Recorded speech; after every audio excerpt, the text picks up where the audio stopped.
Hello and welcome to Just One More Watch. I get a fair few comments and a fair few emails every week recommending or suggesting watches for review. And I have discovered so many great watches and so many great watch brands from all of your suggestions. But there's one brand I get recommended and asked to review more than any other. That brand is Islander.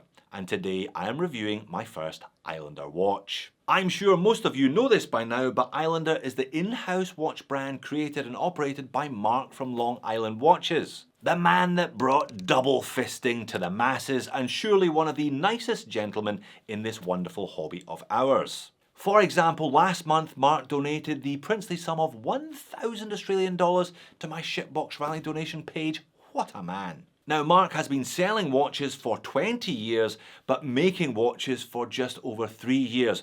And he started off making watches that looked a lot like Seiko's, but has now expanded into almost every subsector, every niche, with an ever-increasing number of original designs, but all of them with one thing in common. They aren't expensive. This Northport, for example, features a Miyota High Beat Auto, heaps of lume, a textured dial, Jubilee bracelet, and a decent clasp, and it still costs well under $450 US. Now, you saw the pop-up. I do not have to send this watch back after the review, and I don't have to send the t-shirt back either. Thank you very much, Marc, again. So, well-spec'd and great value. What am I going to complain about today? Let's flip the camera and find out. Indeed, let's. I said under $450. These Northport High Beat automatic dive watches with ripple dials are in fact $429 US, but I did notice a 5% discount pop up for your first order, which will take just over $20 off that. US shipping is free on orders over $39, and it's a flat $15 shipping fee to the Anglophone nations of Australia, Canada, the UK, and New Zealand. Now, this watch is Miyota powered. There are other micro brands, who shall remain nameless, who are charging over $700 US for a similarly spec'd watch with a Miyota 9000 series movement in them. It's no wonder Marc has sold a ton of these since he started his own brand. And it's clear from the packaging and branding that the man knows what people want. The watch box is small and simple but very neat and tidy, and it comes with plenty of spare links for the larger wristed amongst us. It also comes with a 1-year international warranty. And it's not a bad looking thing at all, is it? I didn't ask for this model or this colour version. Marc just sent me whatever he wanted me to review, and this is what I got. It's an interesting look though, with the textured ripple dial which fades from blue to white from top to bottom. And a very nice touch is that bezel insert matches it. It splits across the middle, 15 to 45, blue at the top, white at the bottom, and the colour matching of the bezel insert is perfect. If you're not into this look, however, the Northport seems to be a core model of the Islander range. There's a plain blue, there's black, there's orange, there's a whole bunch of different colours, all at the same price. And it's a really easy watch to wear, in part because of a nice set of dimensions. 41mm in diameter, 12.6mm thick. Perhaps not the slimmest watch I've reviewed with a 9000 series, but not too bad. Lug tip to lug tip is 47, 20mm between the lugs. The Jubilee tapers down though to just under 16 and back up to 19 for the clasp. Sized up for my 7-inch wrist with heaps of spare links, it weighs in at 154 grams. Crystal's flat sapphire, the crown screws down helping with 200 meters of water resistance, and for the third time the movement is a Miyota 9015 with the date down at 6 though. You can't see it though because of the closed caseback. It's a nice, smooth, comfortable caseback. It looks like it has been embossed rather than etched. It features the Islander logo and a lighthouse. And of course, a list of specifications. The Miyota, as I'm sure you know by now, is a 24 jewel Japanese-made automatic with a 4 Hz beat rate and a 40-hour power reserve. Now, I think it's between the dial and the case for the Star of the Show award today. Personally, I'd be tempted to give it to the case.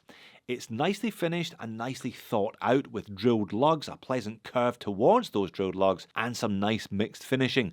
Horizontal brushed mid-case, circular brushed upper lug surfaces, high polished chamfer connecting them, and a very Seiko style high polished undercut connecting the mid-case to the case back.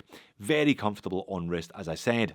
The unguarded 6.2mm crown is etched with the Islander logo and is slightly recessed into the case, again to help with comfort.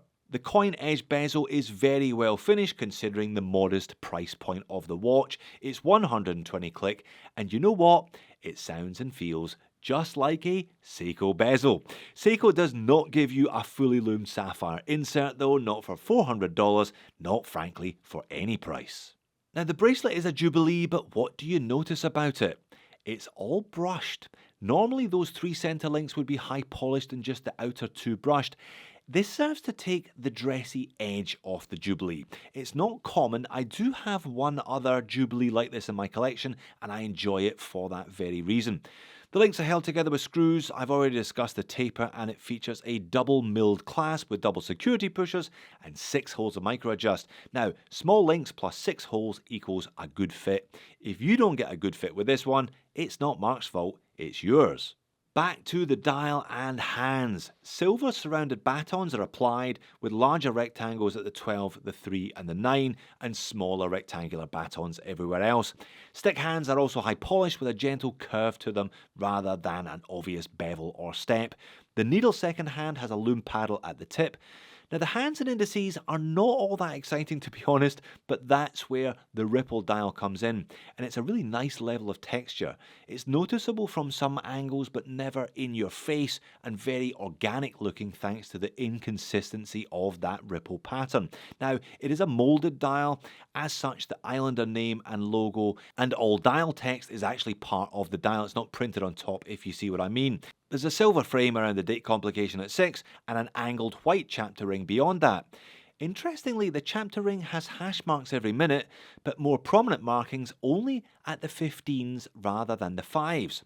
The sapphire bezel insert is fully graded though, so the eye is naturally inclined to look at it for minute markers rather than the smaller chapter ring, I guess.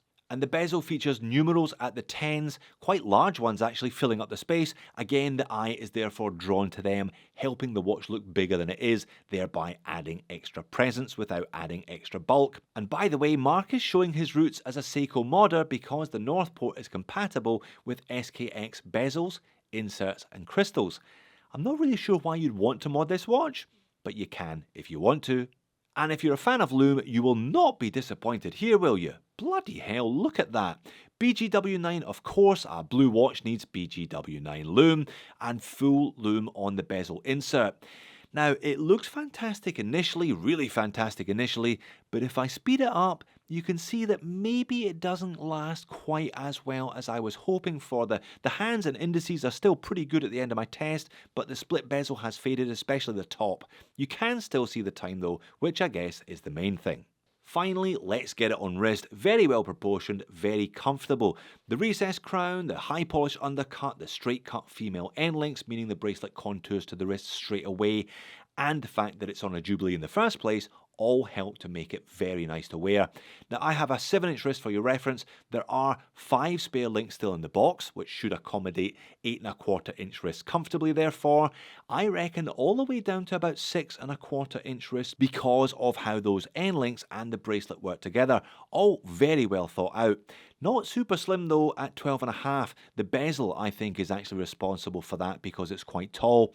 Legibility perhaps not fantastic on this blue-white fade version because silver hands against blue-white fade doesn't give you a huge amount of contrast. The black, dark blue and burnt orange version I'm sure will offer more. And the pocket shot to finish, they may have brushed the mid links of the Jubilee, but there's still just enough high polish here and there to add interest during a wrist roll, and the colour does the rest. Plenty of fit adjustment, but I've still chosen to wear this one slightly loose. All those nice touches combined to mean that I could do that with no compromise to comfort. Okay, moans and niggles. Marc may be a lovely man, but I'm still going to have a few moans about his watch. I always complain when I see a 1-year warranty. I think 2 is and should be the micro brand standard. And the head of the watch is definitely better than the bracelet. The Jubilee itself is okay, but it's nothing special.